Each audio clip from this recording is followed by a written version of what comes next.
Ano po sabi ng mga bayarang media? Hindi ko naman po nila lahat. Kaya ako po hindi nagpapa-interview sa kanila.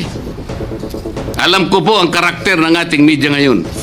Nakakaawa na po ang kalagayan. Natatakot ba tayo kay Martin Romualdez? Siguro po yung iba sa inyo natatakot. Hindi po tayo dapat mag-away-away. Iisa po ang ating layunin. Ang ating bansa ang pinaka-importante. Si Master Sergeant Orly Gutesa, mas matapang kesa sa mas marami dito sa ating kapulungan.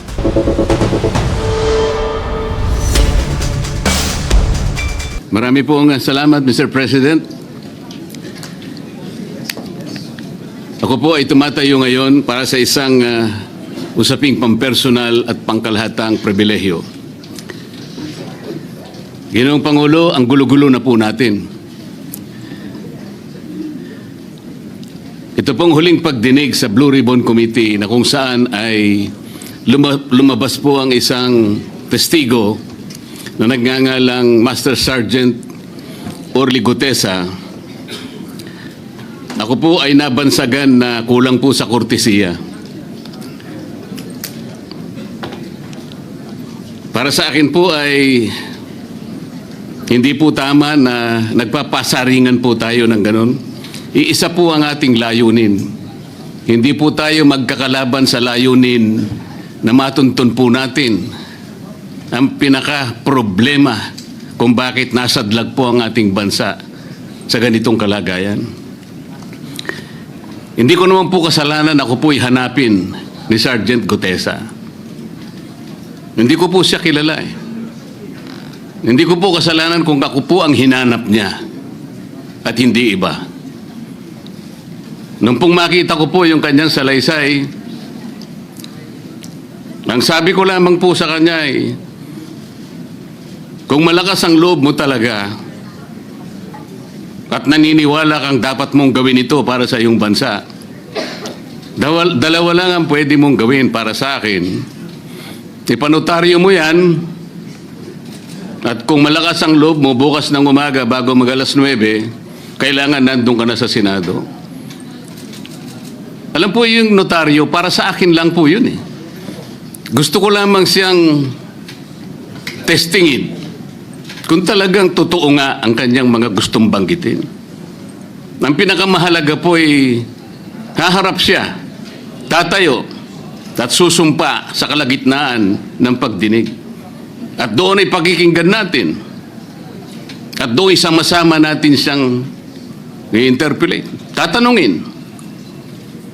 Nakita naman po ninyo kung paano niya sinasagot ang bawat tanong.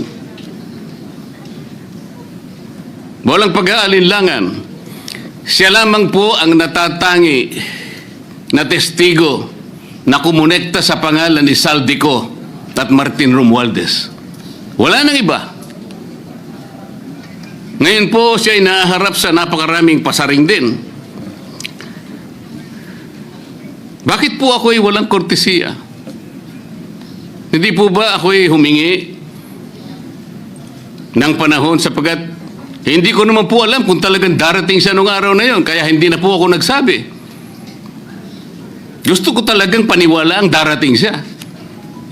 Dumating nga po siya, kaya ko siya inilabas. Pero kung pag-uusapan po ay kortesiya, balikan po natin ang mga nangyari. Nung ako po ay chairman pa ng Blue Ribbon Committee, nagkaroon po ng pagdinig. Unang pagdinig ay August 19, 2025. Isang araw bago po nagkaroon ng pagdinig ang Blue Ribbon Committee, ang ating pong kasama, si Senator Lacson, ay nagkaroon po ng posting. Sa Twitter po yata ito, hindi po ako sanay dito eh. Babasahin ko po, August 20, 2025. The Senate Blue Ribbon Committee hearing yesterday is akin to the cart going ahead of the horse. Had the cart waited one day, it would not have missed the details of the truth about the many substandard ghost projects and more that will be exposed in my privileged speech today. Yun po ba ay courtesy din? Sa akin pong palagay, hindi dapat po nagkaroon ng ganitong pagpapasaring. Alam ko po ba kung sino-sino ang tatayo para mag-deliver ng privilege speech? Matagal ko na pong sinabi noon kung kailan po ang pagdinig. Wala po akong itinago. Ngunit kung sasabihin na kung naghintay kami ng isang araw, ay mas marami pa sanang mga detalye at katotohanan ang naihayag. Hindi po ba sinabi ko sa inyo noon, mismong Pangulo ng Republika ng Pilipinas ang nagbigay sa akin ng USB na nandun po lahat ang mga proyektong pinaghihinala na ghost projects. Ayaw ko lamang pong ilabas ng isa-isa sapagkat sa aking pagkakaalam noon, Ginoong Pangulo, mali din po yung binigay na mga coordinate sapagkat ang pinagbasihan nila yung MYPS, hindi yung PCMA, na palagi ko pong binabanggit. Sa mga kapatid, kahit na po yung mga binanggit na projects ng ating kasama, salig po sa mga maling coordination eh. At saka konti lang, pinili lang. Nagkataon lang po maganda nga talagang pagkakapresent sapagkat kulang na lang po yung cinematography at saka screenplay. Kung meron palang sanang sound effects, baka nandun yun eh. Huwag po sanang ganun magpasaringan tayo. Iisa po ang layunin natin dito eh. Yung matukoy natin kung sino ang merong utak dito. Na ngayon po ay unti-unti na pong naihayag. Sino bang natatakot kay Martin Romualdez? Marami po siguro dito sa kapulungan ito. Pero hindi ako natatakot kay Martin Romualdez.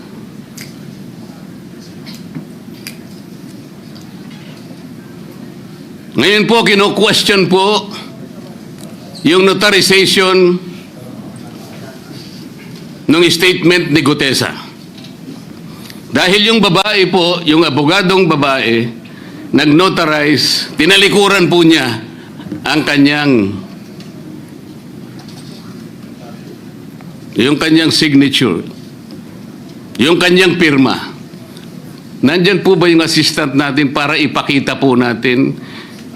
Ayan po yung huling bahagi ng dokumentong ninotaryo doon sa opisina ng abogadang babae na ngayon ay tinatalikuran niya ang kanyang pirma. Doon sa right side po, ayan po yung ninotaryo sa dokumento ni Gutesa. Yung kaliwa po ay iba pong dokumento. Tingnan po ninyo yung pagkakahawig. Ibig po ba ninyong sabihin, Ginoong Pangulo, yun pong notarial details, na yun po yung kulay blue, na kung saan nandyan yung PTR, nandyan po yung MCLE number, nandyan po yung kanyang roll number, ang kanyang address. Nakuha po ba ni Gutesa mula sa opisina ng abogada at in-stamp niya? Pagkatapos po yung detalye na nasa bandang kaliwa na kung saan makikita nyo document number, page number, book number, series of 2025. Makukuha po ba ni Gutesa mula sa libro, mula sa notarial register ng abogado? Paano niya makukuha? Tingnan po ninyo yung kabila, ganun din. Bakit po natin hahanapan ngayon si Gutesa at sasabihin pa natin dahil lamang tinalikuran ng babaeng nagnotaryo ang kanyang pirma? Pangkaraniwan na po kasi, Ginoong Pangulo, kahit pumunta kayo sa maraming lugar na kung saan nagnotaryo, hindi nyo po makikita ron ang abogado. Iaabot nyo lang sa kanyang papel ninyo, pagkatapos isosoli niya sa iyo, pagkatapos niyong magbayad. Itatanong po ba ni Ginoong Gutesa, bago siya umalis, tatanungin po ba niya doon sa babaeng kausap niya kung sino man yun, Madam, kayo po bang may pirma nito? Wala pong ganun eh.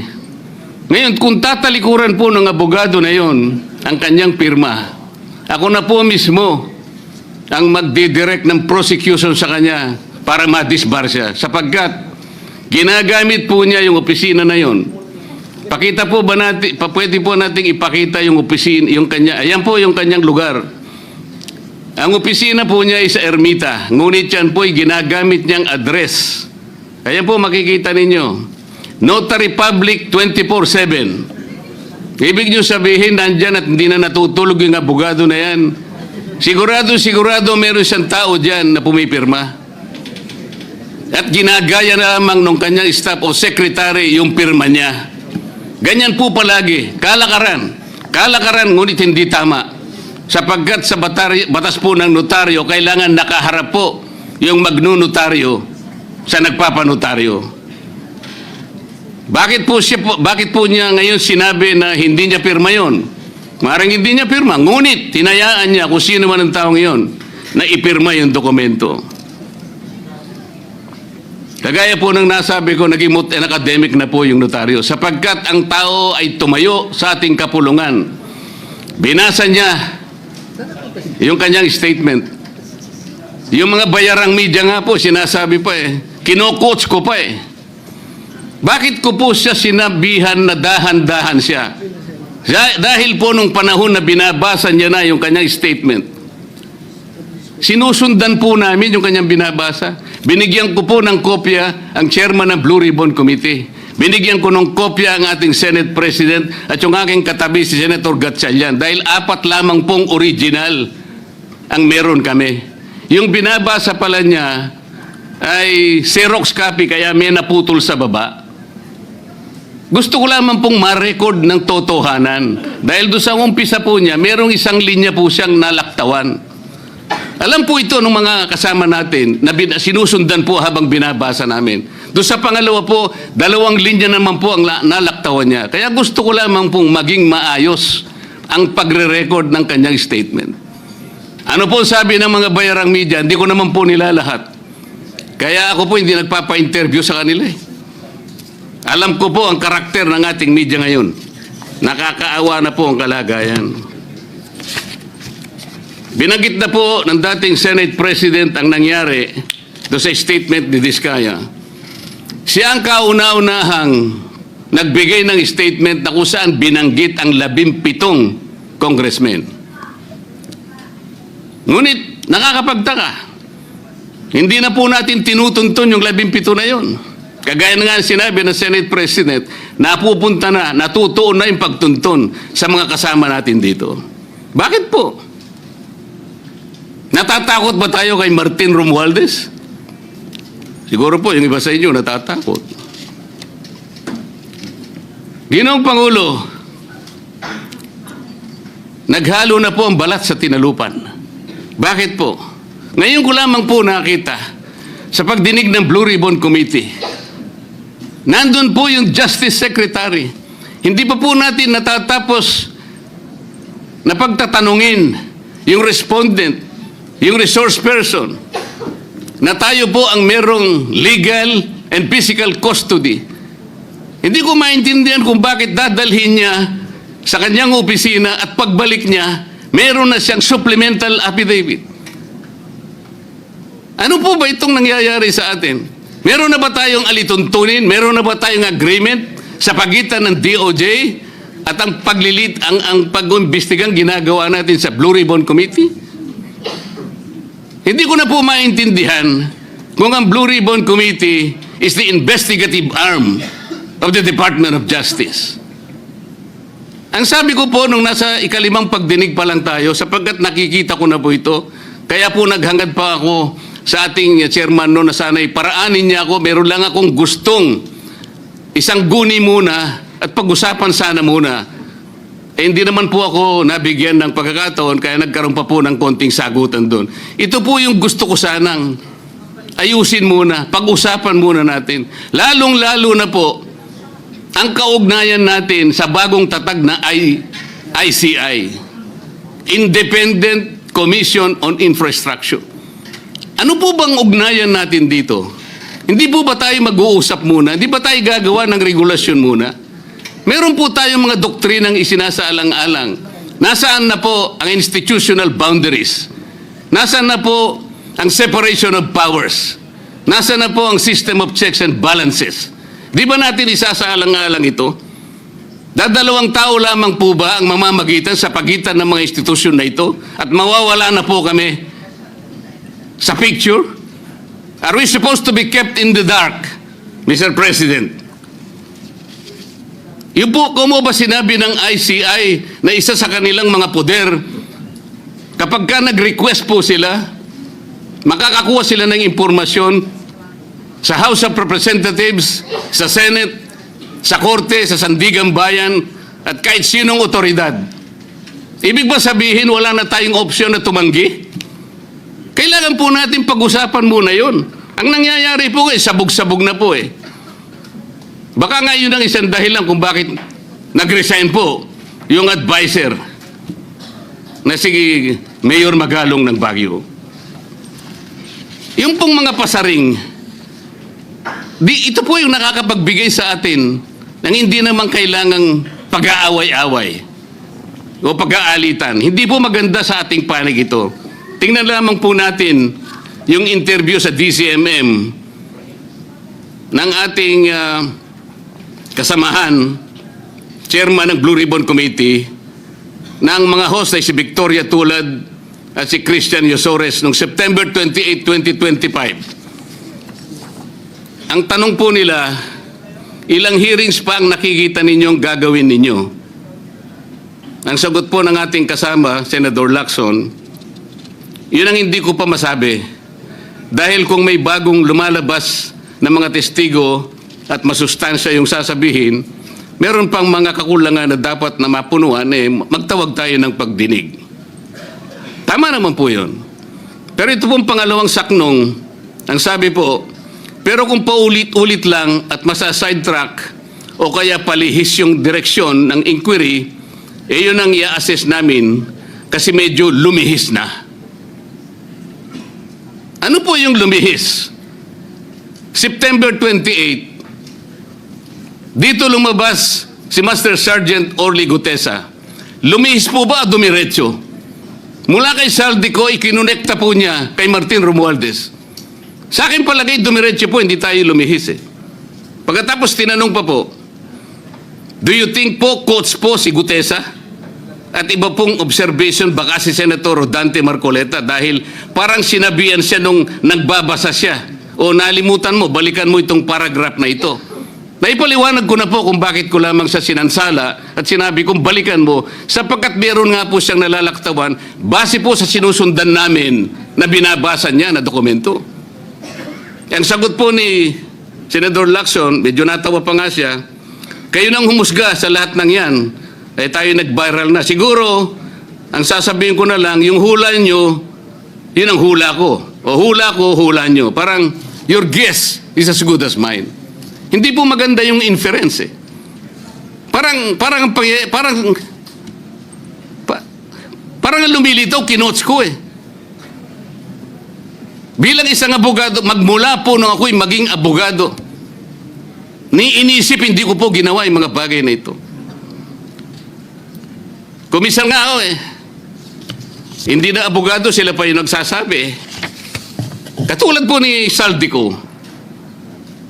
Ang sabi ko lang naman po eh, matunog na yung pangalan niya. Napakaraming sources na nagsasabi, kumukonekta kay Saldico, pwede ba natin siyang imbitahin? Ang sabi po, hindi na raw siya imbitahin because of interparliamentary courtesy. Ang sabi ko po, ang interparliamentary courtesy hindi po nalalabag kung iimbitahin lang siya. Halimbawa, invitation letter lang. Nagawa ko po yun kay Congressman Toby Chanco. Voluntaryo po yun eh. Kung darating siya, salamat. Kung hindi siya darating, okay lang. Ngunit, ang pinag-uusapan natin ay problemang kasangkot na po ang kinabukasan ng ating bansa. Sasabihin ba natin interparliamentary courtesy? Nakikinig po ang buong bayan. Tatakpan po ba natin ng dahil sa interparliamentary courtesy? Nakasulat po ba sa bato yun? Absolute po ba yun? Yun po yung aking ikinasasama ng loob eh. Hanggang dito na lang muna ang ating video at kung nagustuhan nyo, huwag kalimutan mag-subscribe at pindutin nyo na rin ang notification bell para ma-notify kayo sa ating susunod na video. Maraming salamat!